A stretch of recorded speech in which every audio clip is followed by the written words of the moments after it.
A year ago, if you told anyone the Detroit Pistons were about to flip the NBA upside down, they would have laughed in your face. Not out of disrespect, but because nothing in Detroit's recent history hinted at a miracle. This was a franchise buried so deep in the dirt, even hope stopped showing up to the games. But that's the funny thing about stories like these. They don't start with triumph. They start with rock bottom. And Detroit didn't just hit rock bottom, they smashed through it.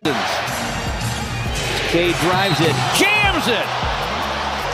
A huge dunk on a huge possession. The longest losing streak in NBA history. A season so brutal it felt like the franchise was being torn apart in real time. Players looked lost, coaches looked defeated, fans were exhausted. No one saw a resurrection coming. No one imagined that this team, this forgotten, bruised, beaten roster would suddenly wake up, reload, and come back as a nightmare the rest of the East didn't prepare for. Score it. Cade the other way. Leaving defenders on the floor.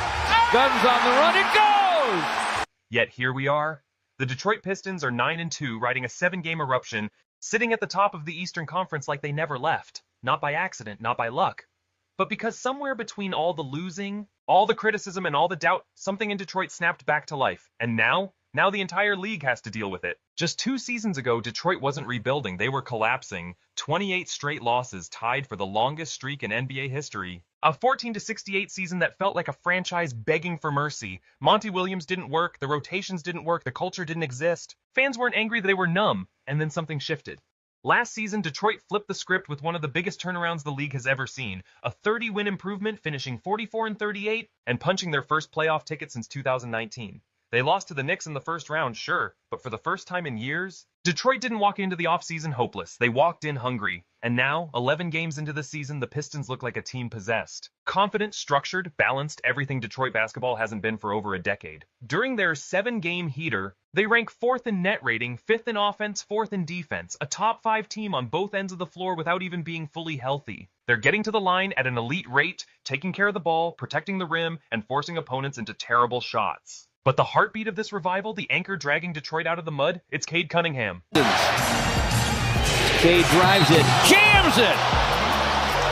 A huge dunk on a huge possession. A year removed from his first All-Star and All-NBA appearance, Cade is somehow even better, calmer, sharper, colder. A floor general with a veteran's pace and a superstar's swagger. Through 11 games, he's putting up 27.5 points, 9.9 assists, 5.4 rebounds, 1.4 steals, and leading the entire league in fourth quarter scoring. During the win streak, he's been outrageous. 31.6 points, 11 assists, 5 rebounds, and Detroit is plus 84 when he's on the floor. But if one game defines Cade's evolution, it's Washington. He missed 31 shots, the most in NBA history, and still dropped 46 points, 12 rebounds, 11 assists, and 5 steals. Most players break after a night like that.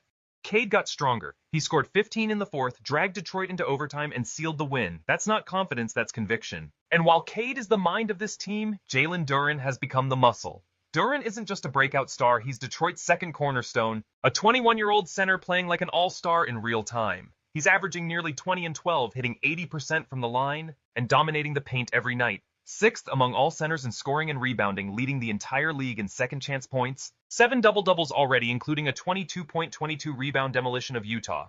During the streak, Duren is putting up 22.9 points, 13.6 rebounds, 2 assists, 1.2 steals, 1 block, and absurd efficiency. He and Cade have become one of the deadliest pick-and-roll duos in the NBA. Cade has already assisted him 29 times more than any other teammate. And for the first time in his career, the Pistons are better defensively with Duren on the floor. He's protecting the rim, controlling the glass, and forcing bigs into terrible looks. At 21, he's still just scratching the surface. But Detroit isn't winning because of 2 players. This is a full roster buying into the identity. Ausar Thompson has been a defensive hurricane, strips, blocks, deflections, non-stop pressure. Duncan Robinson has bounced back, knocking down threes at a 45% clip during the streak. Isaiah Stewart stretches the floor and anchors the defense when healthy. Karis LeVert, still ramping up, has shown flashes as a needed scoring burst.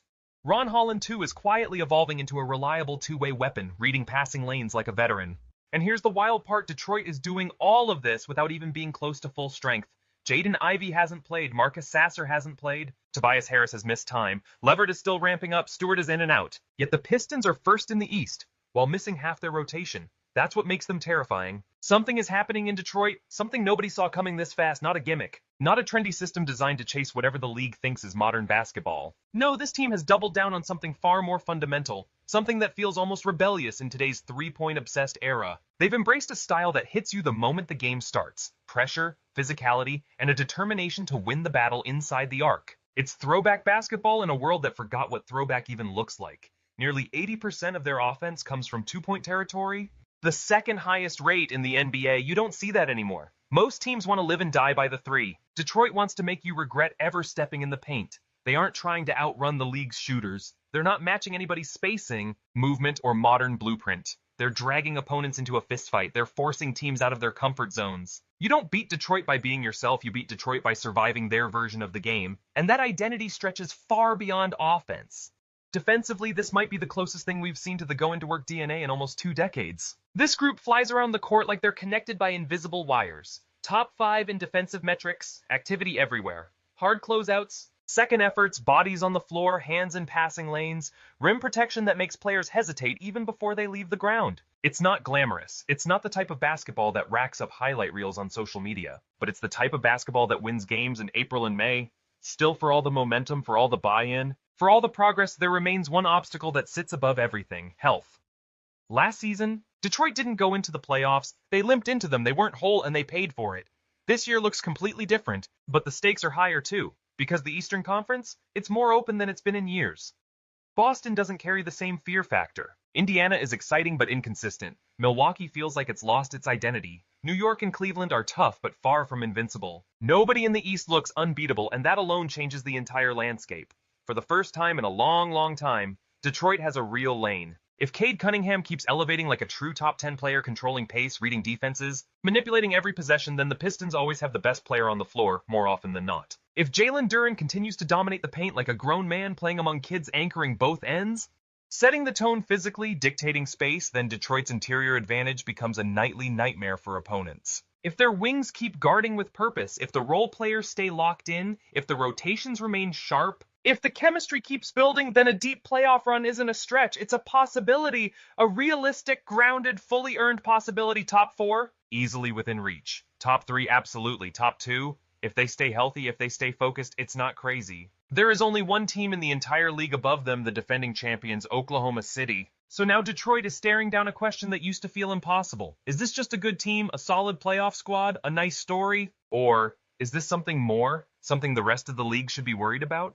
Could the Detroit Pistons, after years of rebuilding, recalibrating, and redefining who they want to be, actually make a legitimate push toward the Eastern Conference Finals? It sounds bold, maybe even premature, but something about this team feels different. The energy, the identity, the belief. Detroit is moving with a confidence we haven't seen in a long time, and the league is finally starting to notice. Drop your thoughts in the comments. If you enjoyed the breakdown, hit like, subscribe, and explore the other videos waiting for you on the channel. Because one thing's becoming clearer with every game: Detroit is evolving.